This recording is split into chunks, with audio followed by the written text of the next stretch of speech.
Sukyoto and good evening everyone. Welcome back once again to MSBS Weekly Guided Meditation by Phra Goh.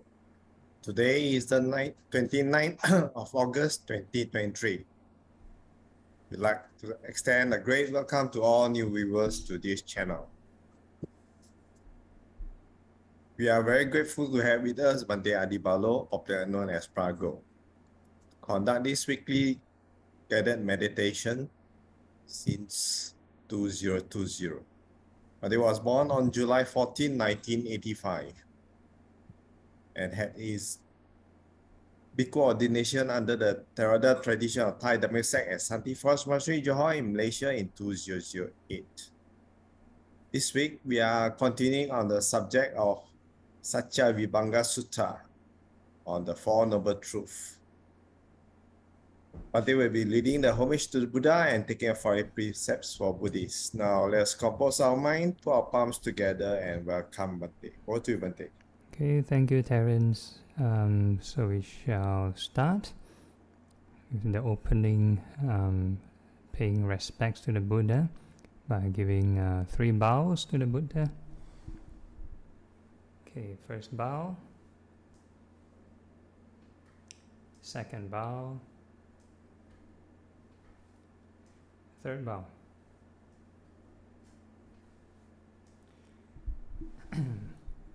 Okay, then we're doing the homage opening chant. Namo tassa bhagavato arahato samma sambuddhassa. Namo tassa bhagavato arahato samma sambuddhassa. Namo tassa bhagavato arahato samma sambuddhassa. 3 refuges. Buddhaṃ saraṇaṃ gacchāmi. Dhammaṃ saraṇaṃ gacchāmi. Saṅghaṃ saraṇaṃ gacchāmi. Dutiyampi Buddhaṃ saraṇaṃ gacchāmi. Dutiyampi Dhammaṃ saraṇaṃ gacchāmi. Dutiyampi Saṅghaṃ saraṇaṃ gacchāmi. Tatiyampi Buddhaṃ saraṇaṃ gacchāmi. Tatiyampi Dhammaṃ saraṇaṃ gacchāmi.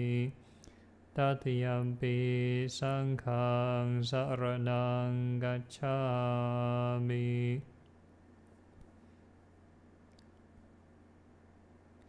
And the 5 precepts.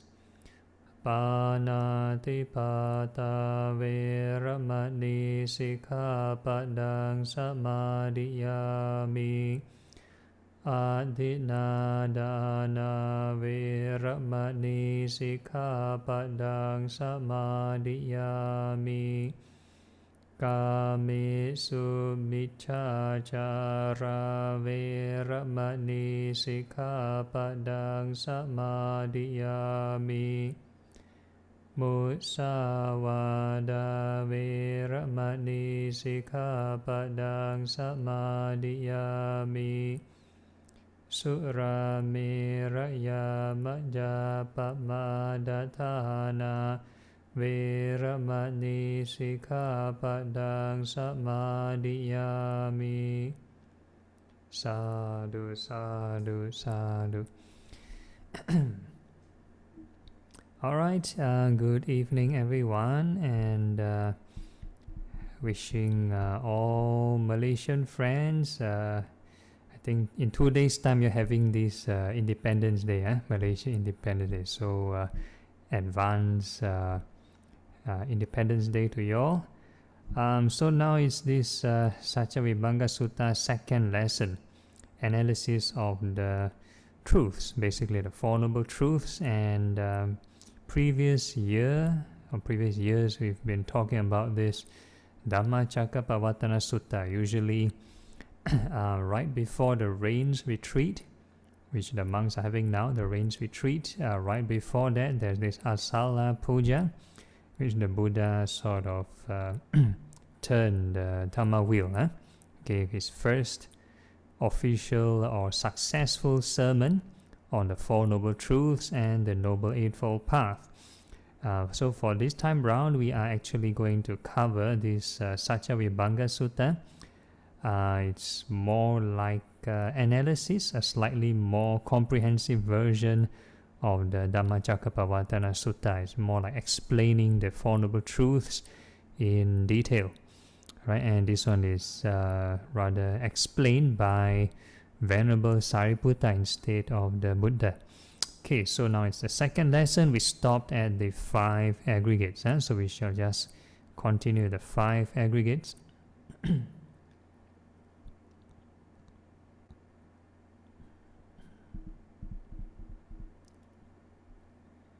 Okay, so last week we didn't really explain sort of in detail the 5 aggregates, right? So we know what the 5 clinging aggregates, it's highlighted in yellow, or you can look at a picture on the right. So you have form, then feeling, perception, fabrications, and consciousness. So these are the 5 aggregates. So the form aggregate is defined as the 4 elements, the earth, fire, wind, and water elements. So that's like the standard definition of form. So in our meditation routine, we normally discuss about this, like feeling the sensations. So basically we are feeling the 4 elements basically. So we are covering the form. And these 5 aggregates are not separate entities by themselves. They actually are like 5 in 1. So basically when you observe one, all the other 4 are also working together at the same time. It's related to each other. They are sort of interdependent on each other. You cannot say, I just want to have feeling and I don't want to have the rest. And that doesn't work that way. It's kind of together. You need perception to understand this feeling. You need perception to understand the form, and you also need consciousness to be aware of that feeling, to have perception. So it's all related. So you cannot say I want to have one and I don't want to have the others. They sort of work together, and it's like they work hand in hand. It's just like in science. You want to, for example, like scientific measurement, they want to quantify something. They want to try to maybe quantify an object, like say the microphone over here. They can express it in different ways. You can have the mass, weight, volume, density, color, shape. So there are many things to describe, but it's still describing the same microphone. Right? So same thing when we talk about the 5 aggregates. There are 5 different things, but they're trying to sort of describe sort of the same phenomenon. We need these 5 aggregates to perceive the whole world. We are using these instruments, these 5 aggregates. So these are like 5 different components, or another way to look at it, it's like 5, I don't know, different components in your electronic device. You have the circuit board, you have the battery, you have the keyboard. So all these are different components, but they make up your electronic device. So these are the 5 aggregates. You need these 5 to function, to perceive the world. So we covered form aggregate. Then the next aggregate is feeling. So feeling aggregate is defined by 3 feelings: pleasant feeling, unpleasant feeling, and neutral feeling. So these are the 3 kinds of feelings. And the perception aggregate would be basically all the terms, all the names, all the experiences you had experienced before in the past, And some people translate perception. The Pali word is sanya, perception, that some people translate as memory. Yeah? And when, let's say, you cognize a new object, let's say you look at this picture in front of you or look at the word in front of you, then you need to perceive the word. So you need to, dig out certain memory quickly and try to label it. So you call it perception. Oh, I learned this word before in the past. Maybe when I was in primary school or secondary school, I learned this word before in the past. So basically you're using your memory, some sort of memory. So that's called perception. Yeah, basically to cognize something using your memory. Okay, and that is the third aggregate. The fourth aggregate is basically mental fabrications. The Pali word is sankhara. So sankhara, some people translate as mental fabrications, mental formations. Some translate as karmic formations. Yeah, basically our karma. So that's what we sort of observe in our meditation routine, especially on the equanimity, sublime state. We reflect on karma. Yeah, karma. So that's the Romanized Sanskrit, and the Pali would be kamma. Yeah, Kamma. So for this kamma, or these fabrications, they sort of appear sort of randomly. Yeah? We don't get to choose what we want to experience. Every time a new thing is formed, then that's a new fabrication. And sometimes we do get to choose what we want to form, like we intentionally think of something, so that's a new formation. Like for example, in our meditation routine, we think of the parts of the body. Let's say we think of the hairs growing and falling. So every time we generate that image of the hair, that is a new fabrication. A new fabrication. Yeah, and sometimes we autopilot when we don't deliberately or intentionally think of anything. The mind will create random stories and random stuff. So that is basically old karma's ripening. You have no say. Sometimes you feel nice, sometimes feel bad. No choice. Yeah? So all these are karma's ripening. Okay, and last one is consciousness. So consciousness would be this, basically your awareness. And we normally define this as the sixth sense consciousness. Yeah, so we have the eye, ear, nose, tongue, body, and mind. Yeah, so total 6 senses. So in the Western kind of science, they normally talk about the 5 senses. And if you mention the 6th sense to them, they'll think, oh, is it ESP, extrasensory perception? So no. So the 6th sense here refers to the thinking. When we think of something, that is how we perceive the world through that sense. Yeah. So when we see something through our eyes, we are aware of what we are seeing. But if, let's say, we are imagining something, then we can be aware of what we are thinking, what we are imagining. So that is the 6th sense door, the thinking. All right, so total, a lot of numbers here, a lot of subcategories. 4 elements for form, 3 for feelings, then you have perception, then you have mental formations, and you have the 6 classifications of consciousness. Alright, so that's like the simple run through of the 5 aggregates. Anyone has questions at this point of time? Is it confusing? No? Okay, then we move on to the next slide. Okay, now we talk about second noble truth. I'll just briefly read through. And what, friends, is the noble truth of the origination of stress? The craving that makes for further becoming, accompanied by passion and delight, relishing now here and now there, i.e., craving for sensuality, craving for becoming, craving for non-becoming. This is called the noble truth of the origination of stress. Okay, so basically there are 3 kinds of craving.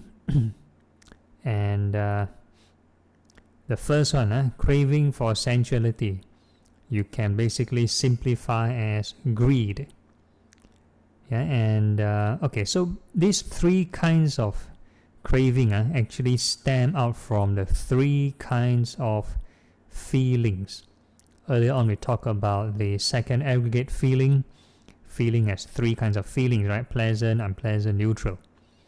So if a person is not mindful, they experience a pleasant feeling, then they want some more. They want more of this pleasant feeling. So that is craving for sensuality. So in our meditation, if let's say we cannot focus on a meditation object, and the mind starts to run to the stray thoughts, it can be daydreaming, can be worrying, fantasizing, or even distraction, bodily pain, whatever, the mind will sort of cling to any strong sensation within the realm of this sensuality. Yeah, so that is craving for sensuality. Alright, then the next one, craving for becoming. So becoming, there's actually I think there are three kinds of becoming. Sensual becoming, form and formless becoming, and that is associated normally with delusion. So if a person is how do you call it? Having experienced neutral feeling, yeah, second aggregate, neutral feeling, and if the mind, if a person is not mindful, then the person will react with delusion. So there's greed, hatred, and delusion, right? So a person, it's not like they purposely look forward, they crave for it. It's not like they have hatred, they want to push it away. So it's like they're neither here or there. It's kind of like neutral for them. So they will believe in the status quo. They believe in status quo. Everything will remain fine. Everything will remain as it is forever. So let's say in the more like the sensual becoming state of thinking would be like, if I'm healthy, then I don't want to get sick. I want to be healthy forever. Or I want to remain young forever. I want to live forever. You know, those kind of stuff. So this is called sensual kind of becoming. And if let's say a person, let's say in a meditation kind of mode, we talk about form and formless becoming. If a person experiences concentration, nice states of mind, peaceful states of mind, pleasant states of mind, they want to stay there forever. Right? So that is called form and formless becoming. So that's why in the routine I always mention, please emphasize generating the right thought. Either you wish it well and happy, or you think of impermanence, because if you don't do that, if you don't stick to the Eightfold Path, the mind will naturally cling to something, stray off. Either you cling to sensuality, cling on to the stray thoughts, or cling on to that nice peaceful feeling. So that's called craving for becoming. Yeah, so this is the next kind of craving. And the last one, craving for non-becoming. So craving for non-becoming, to simplify, is called aversion. So you have the complete three: greed, hatred, and delusion. Or rather, sensuality is greed, becoming is delusion, non-becoming is hatred or aversion. Right, so if a person is experiencing unpleasant feeling from the second aggregate, and if they are not mindful, the mind will react with aversion. Let's say we sit down here too painful, then the mind will be having hatred, struggling, fighting the pain. Right, so any form of struggling, any form of fighting, that is aversion. Yeah, so some people experience lots of discomfort in meditation, lots of pain. Some people will tell you, okay, fight with the pain. So you're creating lots of aversion. Right, so the ideal case is you must counter it with the Noble Eightfold Path. You should apply right thought. Yeah? So if right thought doesn't work, no matter how much you have right thought, the pain is too excruciating, then you change posture or mindfully change. It's okay one. Mindfully change, then at least you maintain the right thought. You can might lose the battle, but don't lose the war, and continue to generate the right thought. Because the whole idea is we are not training right posture. We are not training sitting. Yeah, we are training right mindfulness. That means in all posture, all activities, standing, sitting, walking, lying down, we are supposed to reflect on impermanence. So that's the Noble Eightfold Path, which we'll probably be talking later on. Okay, so these are the three kinds of cravings which sort of cause our suffering, the cause of this suffering. Alright, so the first Noble Truth talks about the effect. Second Noble Truth talks about the cause. What causes the stress? What causes the dissatisfaction? What causes the suffering? So different translators have different terms for it. For dukkha, the Pali word is dukkha, and for Ajahn Thanisaro, he translates as stress. Alright, so these are the three kinds of craving. Any questions so far for this one? Okay, no, I move on. Okay, then the third Noble Truth. So the third Noble Truth talks about cessation of stress. So the last two Noble Truths talk about the problem solving. First two Noble Truth talks about like the problem, and I'll just read out. And what, friends, is the Noble Truth of cessation of stress? The remainderless fading and cessation, renunciation, relinquishment, release, and letting go of that very craving. That is called the noble truth of the cessation of stress. Alright, so that is the third Noble Truth, pretty straightforward. He talks about second Noble Truth. If you identify the problem, the cause, you understand the cause, then the solution will be you stop the cause lah.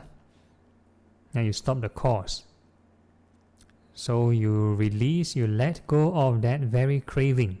So this craving here refers to the three kinds of craving from earlier. Yeah, the greed, hatred, delusion.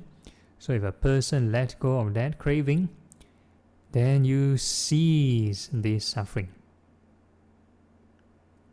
Right, so the causality model is simplified in this Four Noble Truth. Okay, next one. Okay, so this is like the remedy. And I'll just read out. And what, friends, is the noble truth of the path of practice leading to the cessation of stress? Just this very noble eightfold path. So the first one, right view. Second, right resolve. Third, right speech. Fourth, right action. Fifth, right livelihood. Sixth, right effort. Seven, right mindfulness. And the last one, right concentration. So total, these are the eightfold path. So again, there's some translation variations with different translators. So for the first one, right view, some people talk about right understanding, or the second one, right resolve. Some say right thought or right contemplation. Right, so more or less you get the idea. Okay, so these are the Noble Eightfold Path.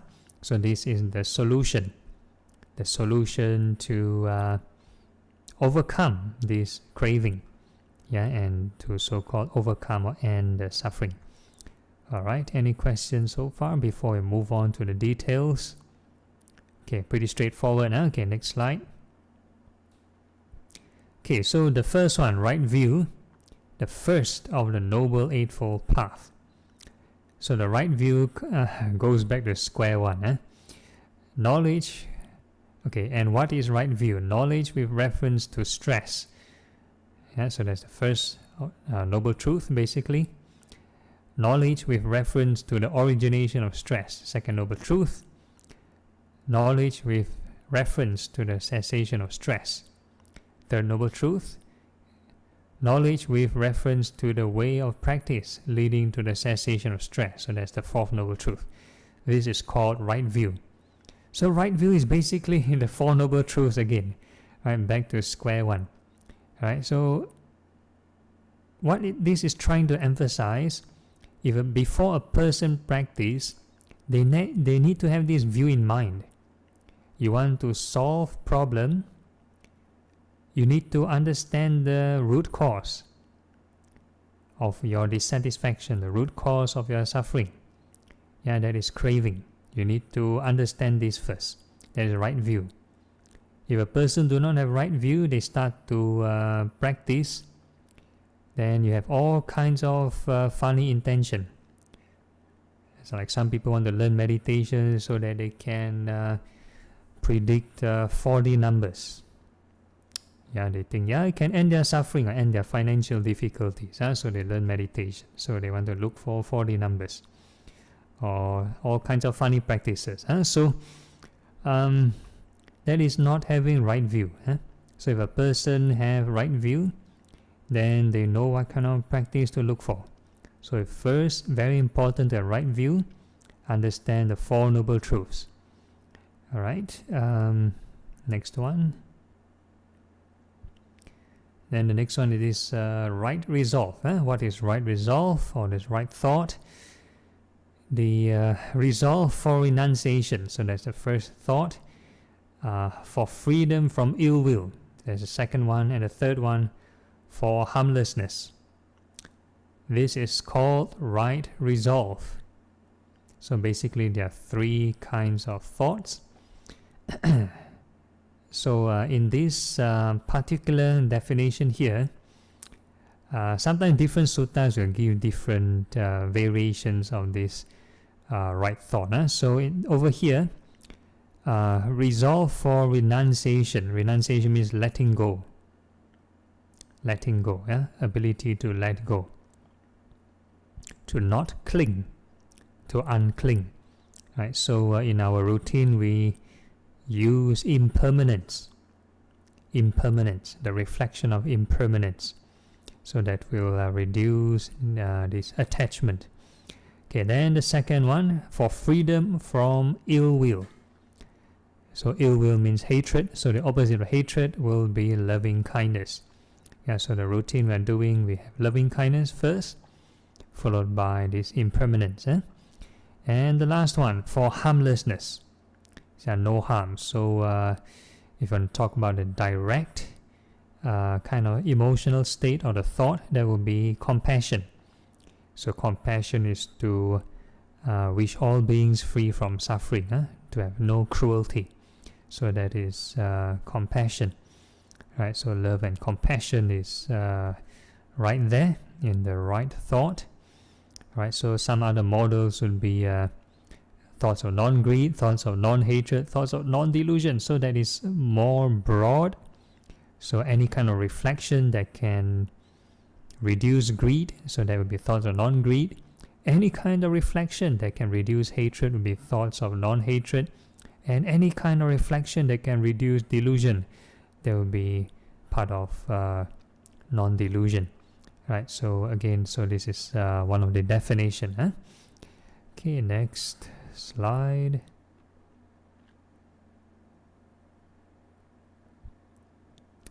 Okay, then this one is right speech. So earlier on, the first two, right view and this right resolve, that is under the wisdom category. Wisdom category. So a person need to have certain level of wisdom to pursue this spiritual path. So there are many so-called maybe not so supramundane spiritual path. Some people may look for black magic or fortune telling, all kinds of other things. So if a person do have we call it right view, then they look for the inner kind of spirituality, for self-improvement. Reduce unwholesome states, increase wholesome states. Right, so that's part of the wisdom aspect. So that's why the qualities of the Dhamma, one of them is to be seen by the wise. So not many people can see it. So if you want to teach this to like the majority of the masses, not many people can accept. Yeah, not many people accept. If they do not have right view, they tell you, rubbish lah, why need to practice meditation for what? Huh? I can find happiness in the bar. Yeah, I can just go to the pub and find my happiness there. So you need to have right view. Right?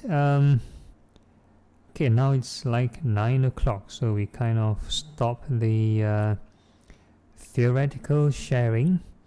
Don't want to be too heavy at one go, so we kind of break up the different sessions, and we focus more on the practice actually. So now it's time for Q&A. Any questions on the ground or on the Facebook comments, or anybody wants to type in the chat? Any questions? Any issues? So far pretty straightforward, huh? That means everyone here have right view.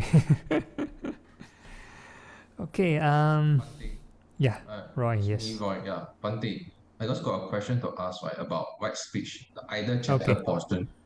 So, like example, we go for people go for interfaith talks, or for maybe example some national conversation. Would that constitute as idle chatter? Because I just want to be very clear, clear about this idle chatter portion. So, can you elaborate further on this? Thank you. Yeah, okay. So, yeah, I haven't officially explained it, but since you asked the question, so idle chatter basically means any kind of speech that is not beneficial for that moment for yourself and others. So if let's say you go to I don't know, some other kind of convention, and let's say another topic, right? So let's say there are I don't know, maybe it's science convention. So you cannot be talking about Dhamma. You cannot be talking about suffering or cause of suffering. They're not interested. They're more interested in measurements, data, and stuff like that. So you need to speak whatever is relevant to that topic. Or if you meet a new group, your colleagues, or maybe that convention, you want to make friends, you don't have to talk about anything related to Dhamma. Your intention is ice-breaking. Yeah, so if you have an intention in mind, you have a goal to fulfill, and that speech fulfills that goal, then it's not idle chatter. Okay. Yeah, idle chatter means the mind is aimless, and you're not exercising proper willpower. So the mind is just wandering, and you're promoting this wandering mind, and you just speak random things. Like for example, I can just speak random things. The grass is green, the sky is blue, the earth is round. I can speak all these, very factual. All these are very factual, but it's no benefit, no benefit to the this current context. Yeah, so I can go on and on. A lot of factual things I can say. So that's not the point. Yeah. Thank you, Bante. Okay, all right. Any other questions? Okay. Can I ask about the right thought, right?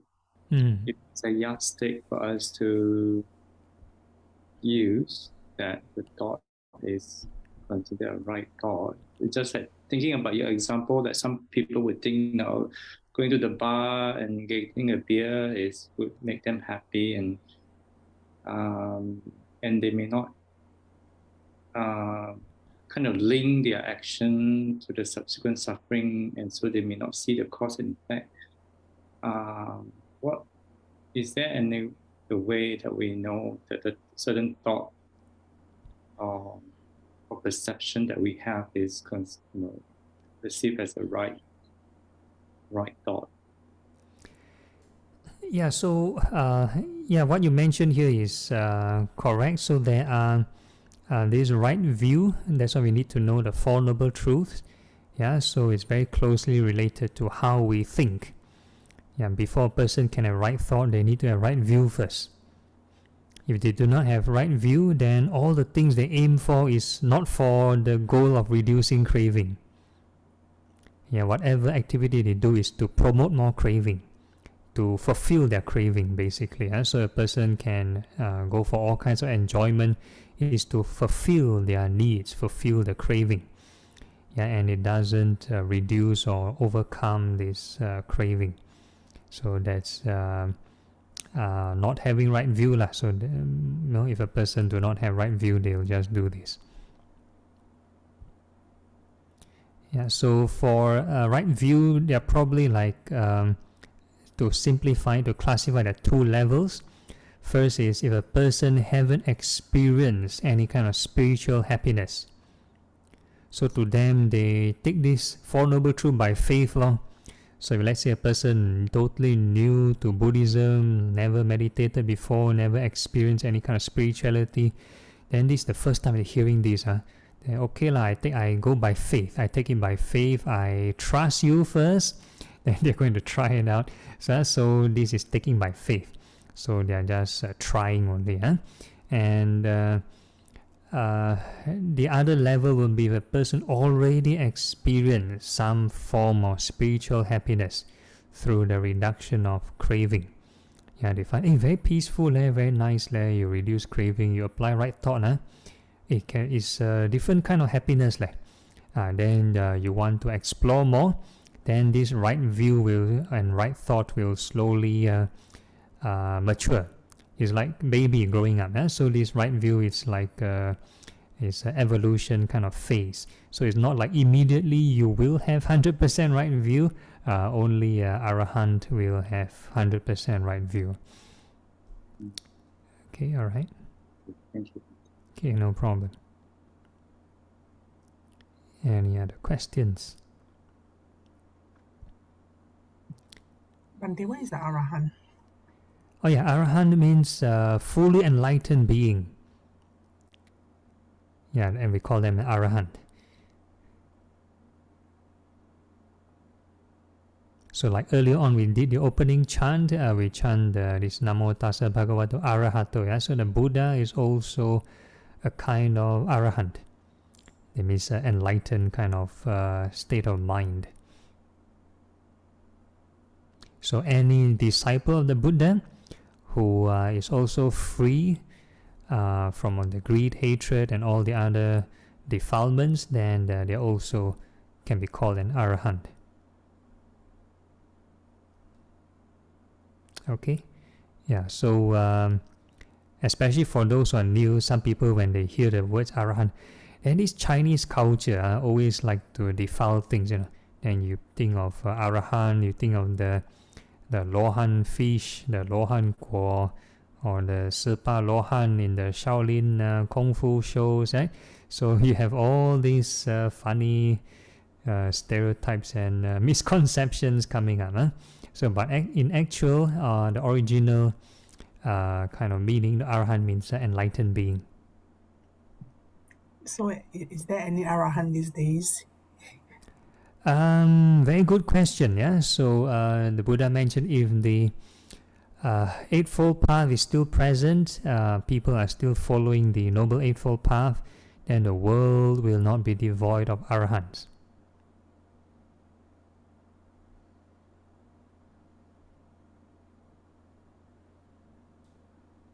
So unlike the Buddha's time, there's nobody certifying, okay, this is an Arahant or this is not an Arahant.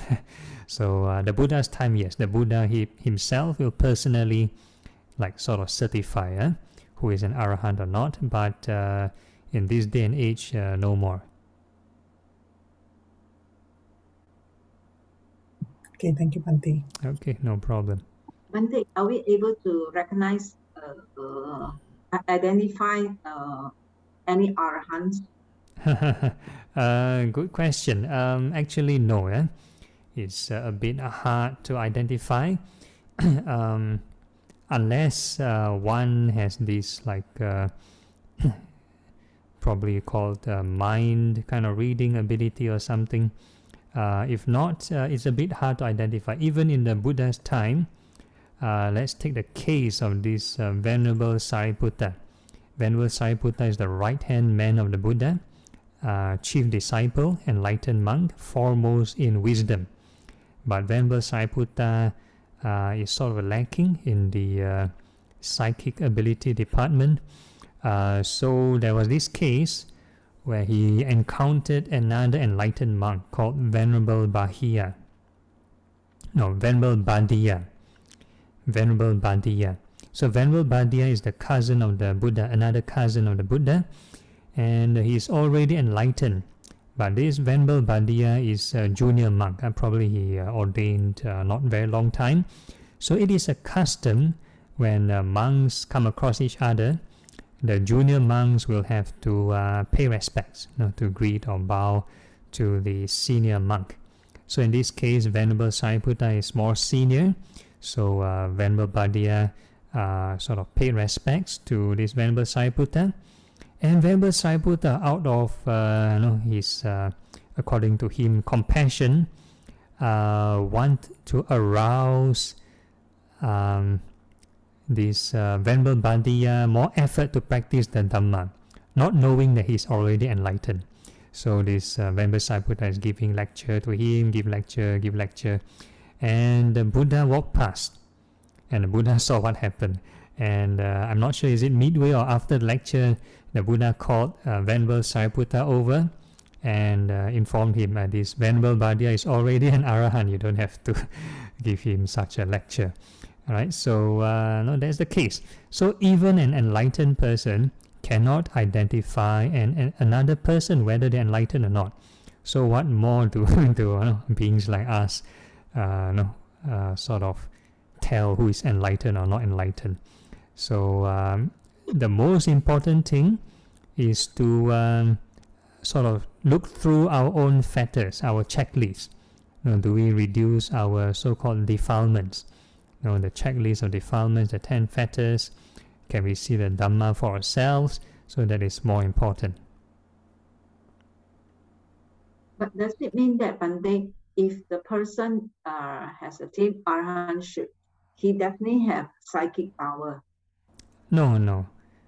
So like the case of Venerable Sariputta, we talk about the Susima Sutta, a bunch of arahants.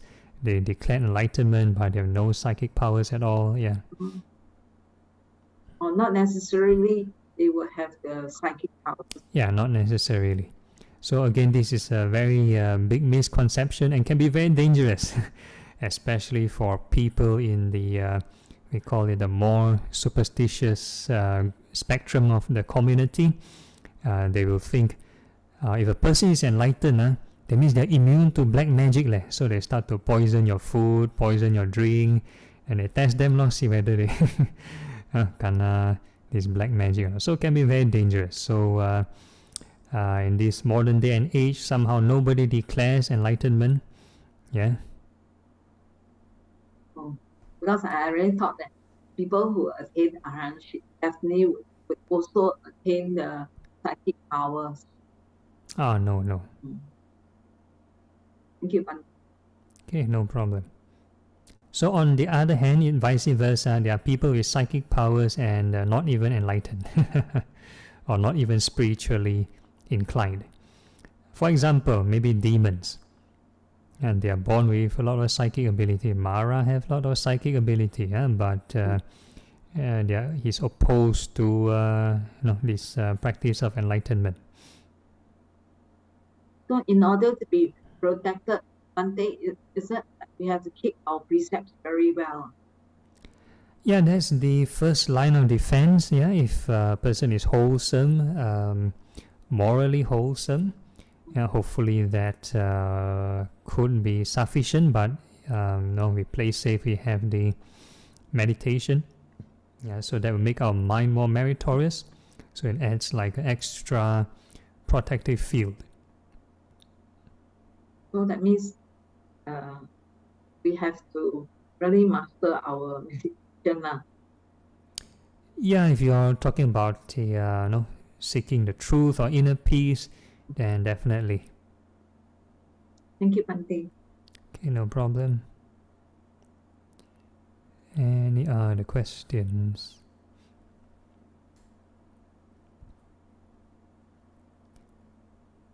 Alright, if there's no questions, we go for a 5-minute break and we'll be right back for the guided meditation. Okay, see you all in 5 minutes time.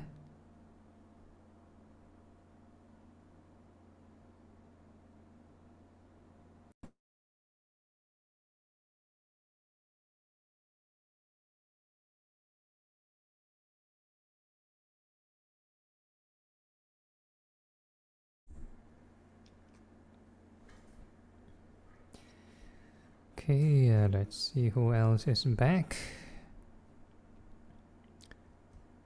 Okay, the rest have not yet returned.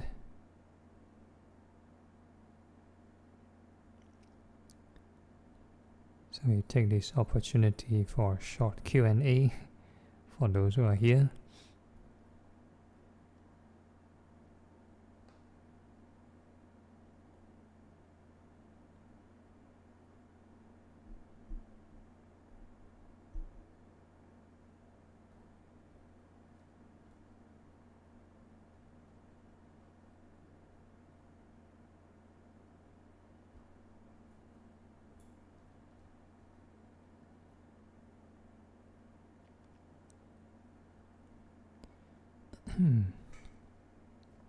Okay, nothing from anyone. Okay, so we are going to go ahead and start off with the meditation. I'm not sure the rest can take their time to come back. Okay, so we start off with finding a comfortable posture. Make sure our back is upright and the rest of the body relaxed.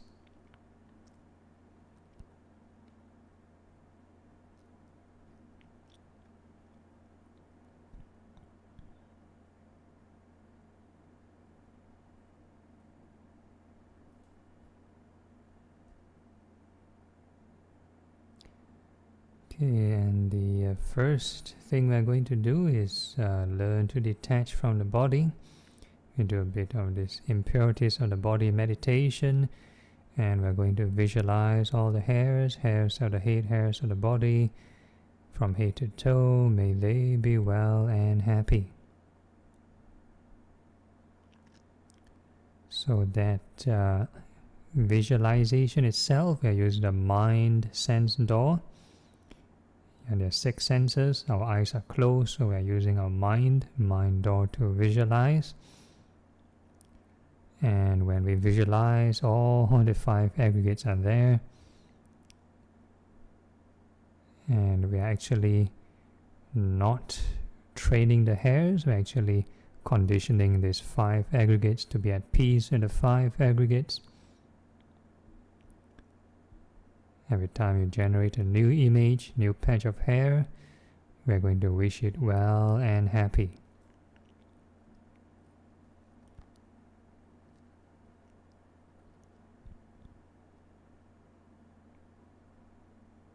So the phrasing is important. Yeah, wish the hairs well and happy. Don't go and add wish my hairs. Once you add the my inside, then we're increasing this ego and selfishness, self-cherishing thoughts.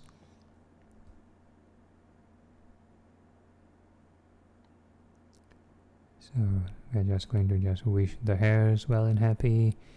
New patch of hair, may they be well and happy.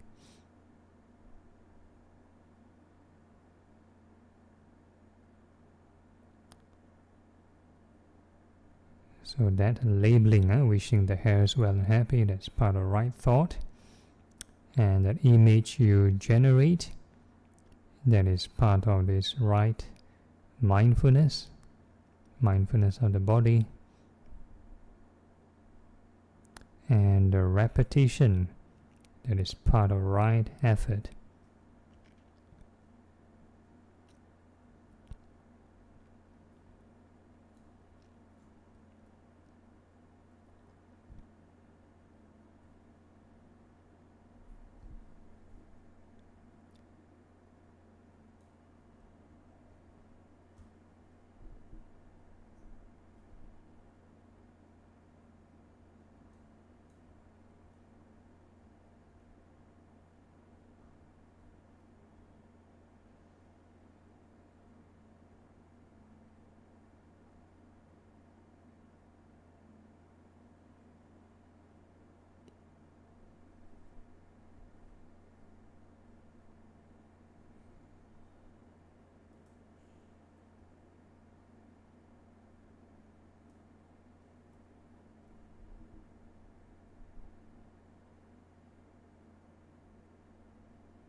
And the more you generate this thought, then the mind should calm down. So calming down is the byproduct or reduction of this craving. So we have three kinds of craving: is greed, hatred, and delusion. So if you reduce this aversion with this loving kindness, then this craving will reduce to a certain degree.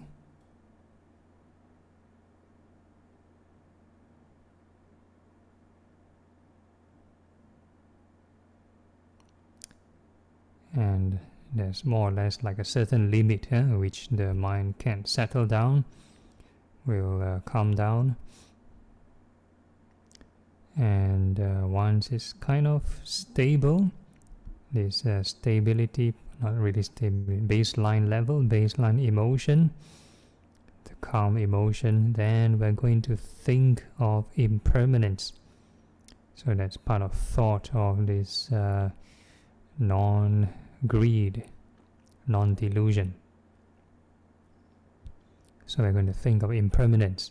So all these hairs go through birth, aging, sickness, and passing away. So we think of them growing and falling, many, many cycles. And as we keep looping this process, we can observe the arising and passing of the five aggregates.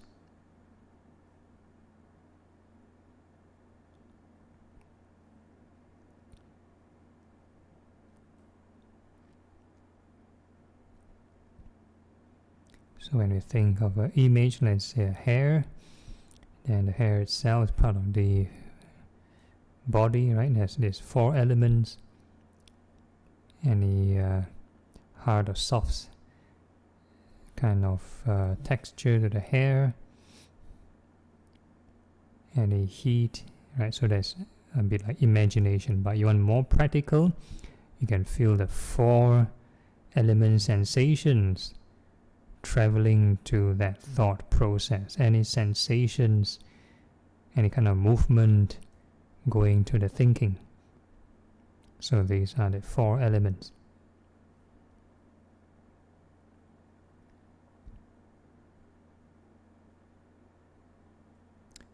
So when you think of image, there will be these elements sort of forming. So this nama, rupa, mind, matter kind of relationship. It's kind of together.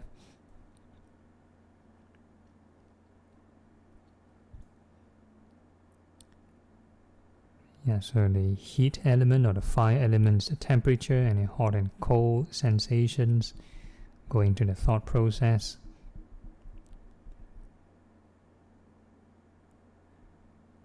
Any movement, it's the wind element.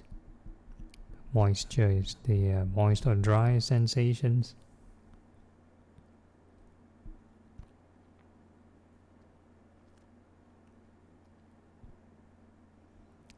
And also you have feelings. Every time you think of an image, let's say a new hair, you can have one kind of feelings. And when you think of hair getting old, what kind of feelings do you have? And if you think of the hair falling off, what kind of feelings do you have?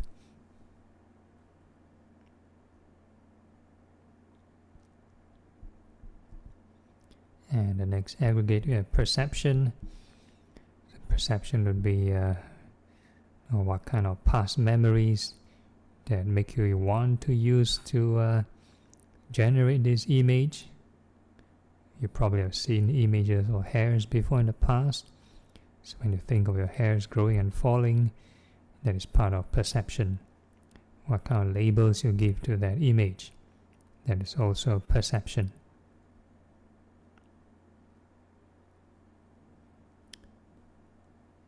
And the mental formation, every time you generate a new image, that's a new formation. And the consciousness, basically the awareness.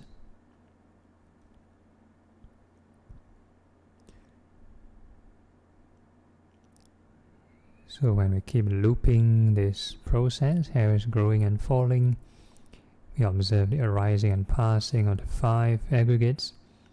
If you cannot do all 5, doesn't matter, do one by one. You can just do one, that's fine, because it's 5 in 1 anyway.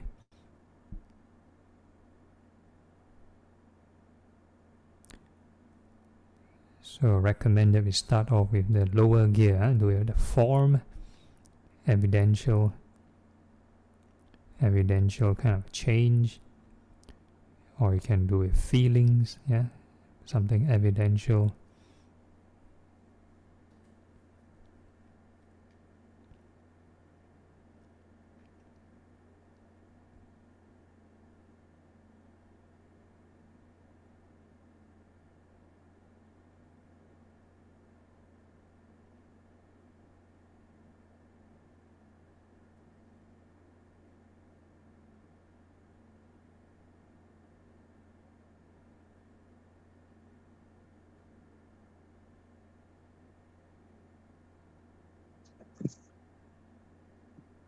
这种人都是在里面 meditate， guided meditation。Okay, then we can observe this sense of self, this sense of ego or selfishness. Is it increasing or decreasing? So the overall effect of this ego will determine becoming. The sense of I, sense of self. You become this person, you become this, become that. So this craving will lead to becoming.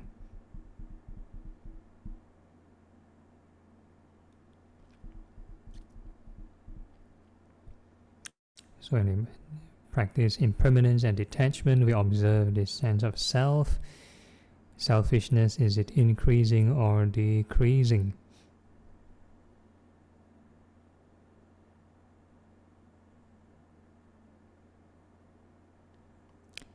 So this ego and stress is a good benchmark, a good gauge to be mindful of the Four Noble Truths.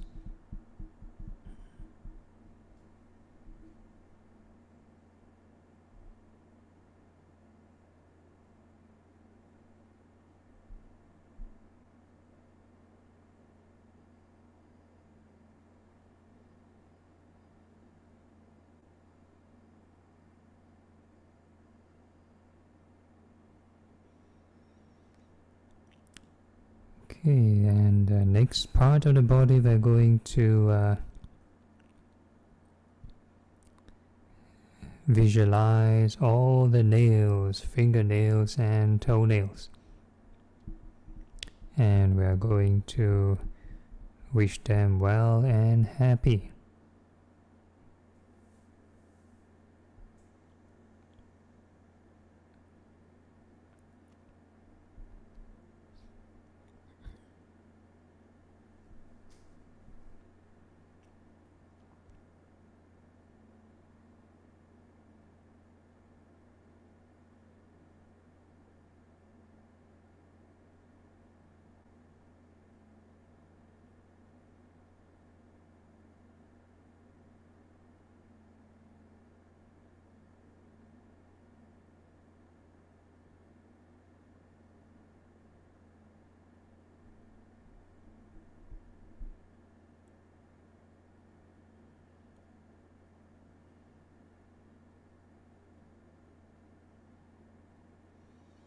And all these nails go through birth, aging, sickness, and passing away. So you think of them growing and falling, many, many cycles.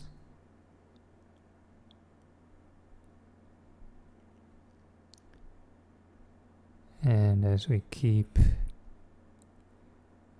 looping this process, we can observe the arising and passing of the 5 aggregates.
Then we can ask ourselves, are these nails truly self? Can we tell the nails not to go through birth and death?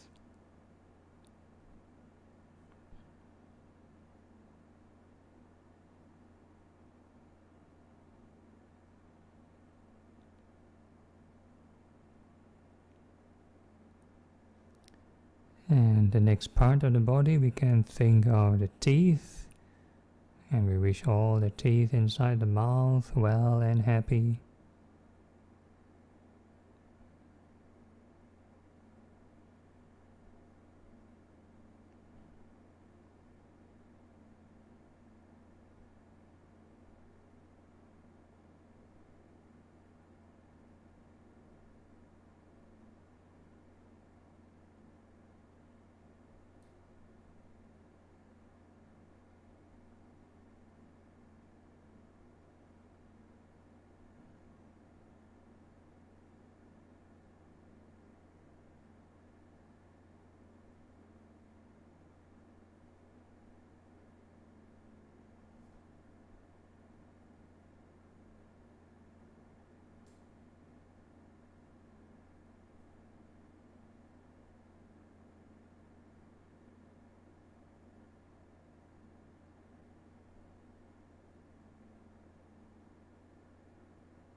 And all these teeth go through birth, aging, sickness, and passing away.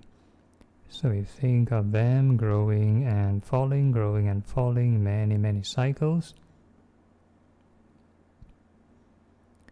And as we keep looping this process, we can observe the arising and passing of the 5 aggregates.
Then we can ask ourselves, are these teeth truly self?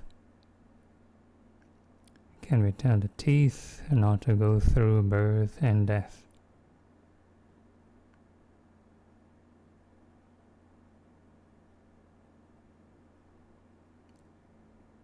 And next we can think of the skin, the skin that surrounds the entire body.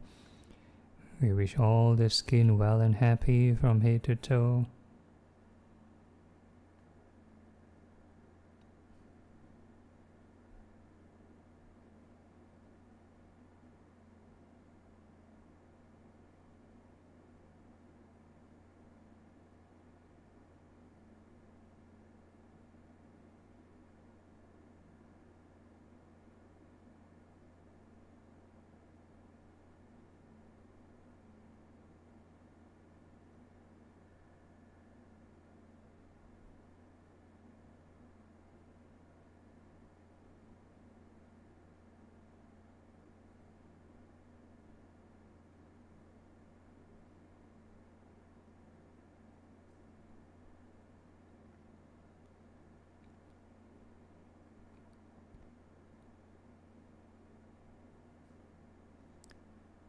And all the skin are subject to birth, aging, sickness, and passing away.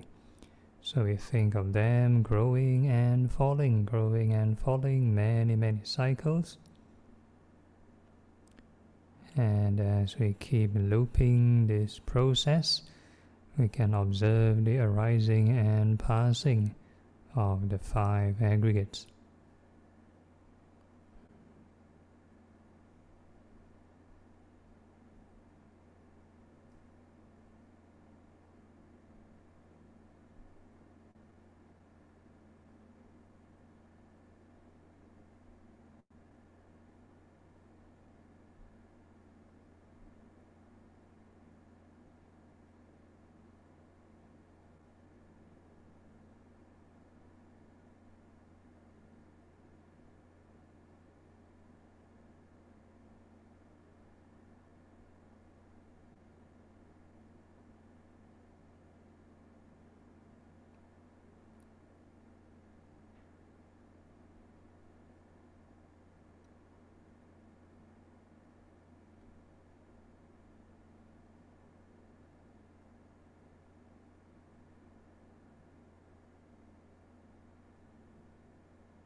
Then we can ask ourselves, are this skin truly self? Can we tell the skin not to go through birth and death?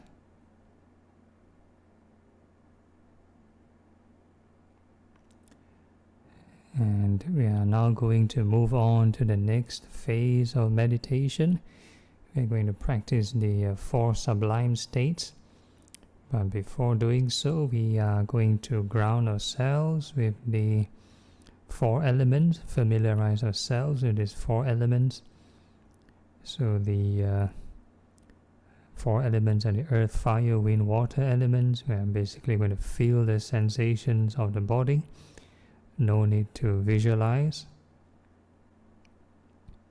Or in fact, there's no visualization from this routine onwards. So the earth element represents any hard or soft sensations, fire is hot and cold, wind is fast, slow movements, and water, moist or dry sensations. So the whole idea is not to deliberately create those sensations, not to control them, not to fight or struggle with them. So the middle path, we let the sensations appear by themselves, and we're just going to label them well and happy. New sensation appear, wish them well and happy. New sensation appear, wish them well and happy. So that is just the form aggregate, yeah, any sensation appear well and happy. Sometimes strong feelings arise. Can be painful, unpleasant feelings, can be nice feelings. So whatever feeling come, whatever sensation come, also the same thing. Make peace with them, wish them well and happy.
Okay, and if let's say the more we make peace with all these sensations, then the same thing, if craving is reduced, the mind will calm down as a byproduct, will settle down to this baseline calm, baseline emotion. And we're going to take note of this emotion. Very important, remember this emotion. And we're going to call this a restricted form of loving kindness, because we're still contemplating within the confines of the body.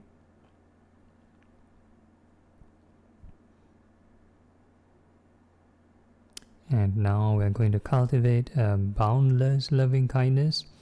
So we're going to wish all beings in all directions, above, below, and all across, may all beings be well and happy.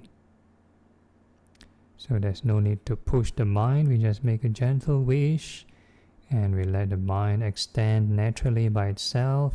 However far it wishes to extend doesn't matter. And again, no need to visualize, or rather we try not to visualize. So we are using non-discriminative, boundless, universal approach to reach out all beings. So we're going to perceive all beings in terms of sensations and the aggregates. All beings are made of these aggregates. So whenever we detect any sensation, we are going to wish all beings well and happy. So when the area of attention sort of extends larger, whatever sensation you may feel within the body or outside the body, as long as you detect something, then we wish all beings well and happy. So we are not going to be biased, just think of one particular group of person or persons, the people that you like. This one is a boundless, noble kind of love. We wish all beings well and happy. It's just like wishing for world peace. So now we are wishing, may all beings be well and happy.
Okay, let's say the more you generate this right thought, right effort and everything, then one may trigger this or activate this right concentration.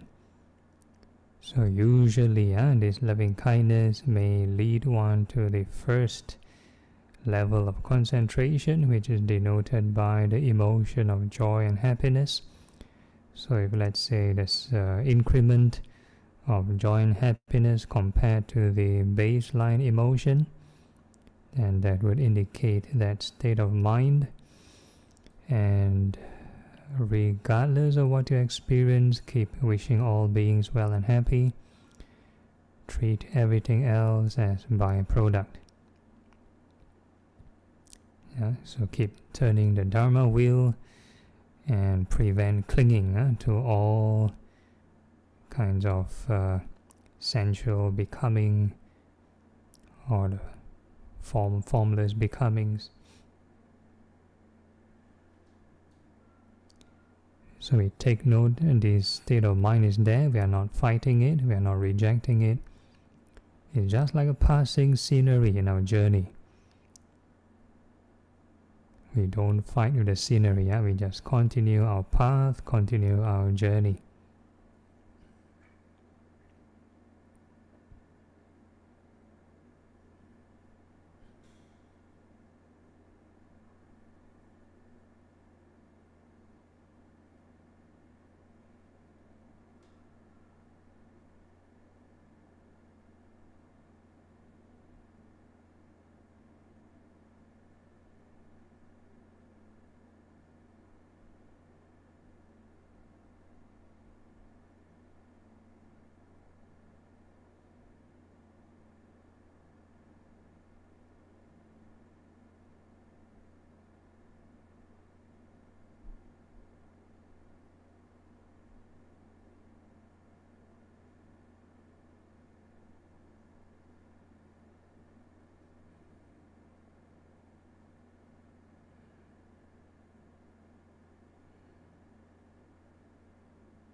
Okay, then we are going to add some insight, some wisdom, thoughts of the thoughts of renunciation. So we're going to think of impermanence, all sensations, all these aggregates.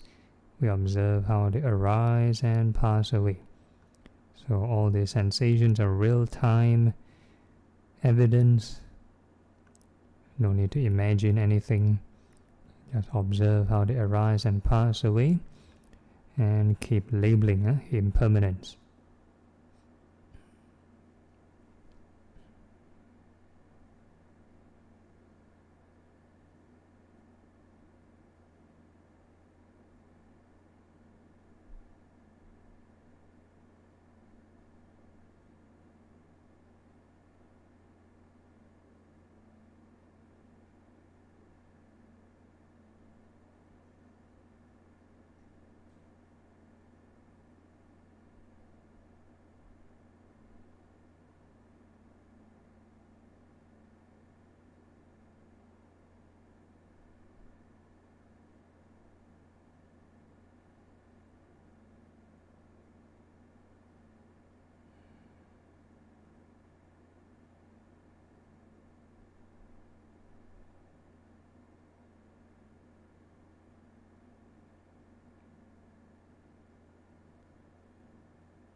stick to the Noble Eightfold Path.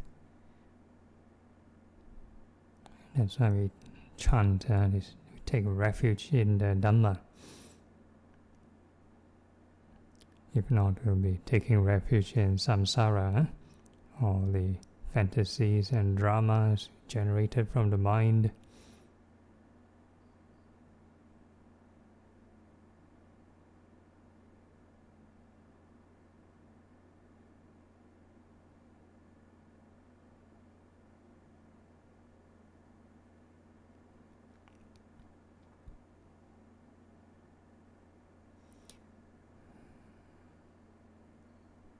Okay, let's say that joy and happiness start to disappear.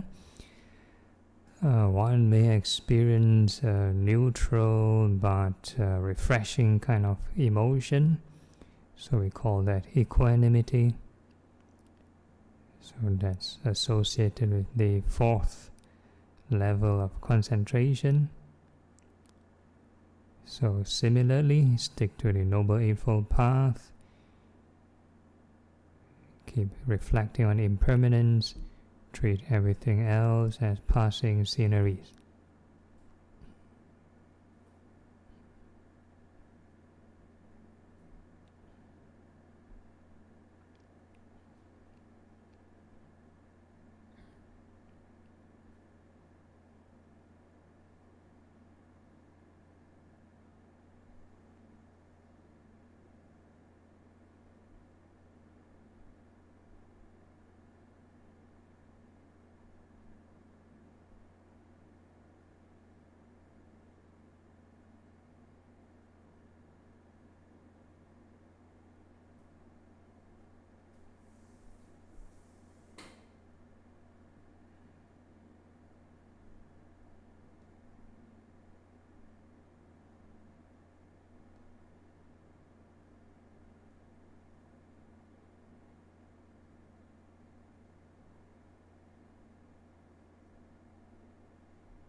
Okay, and before we conclude this session, same gentle reminder from the Karaniya Metta Sutta: as long as we maintain this boundless loving kindness in all activities, standing, sitting, walking or lying down, then this is the noblest living.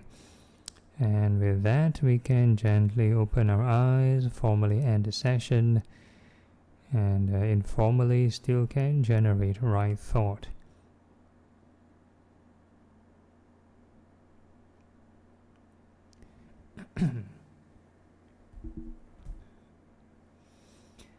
Okay, any issues or problems, questions from anyone? If not, then we can proceed with the dedication chant. Okay, Anumodana. Akasata ca Bhumata Devanaga Mahidika Punyang tang anumoditva Chirang rakantu lokasasanang Etavata ca amhehi Sampadang punya sampadang Sabbe deva sabbe bhuta sabbe sata anumodantu Sabba sampati siddhya. Okay, then this is dedication of marriage to departed. Idang me nyatinang hotu sukhita hontu nyatayo. Idang me nyatinang hotu sukhita hontu nyatayo. Idang me nyatinang hotu Sukhita hontu nyatayo. And aspiration. Imina punya kamena mame bala samagamo. Satang samagamo hotu yavani bana patiya. Sadhu, sadhu, sadhu. And we end off with bowing to the Buddha 3 times. First time, bow. Second bow. Third bow.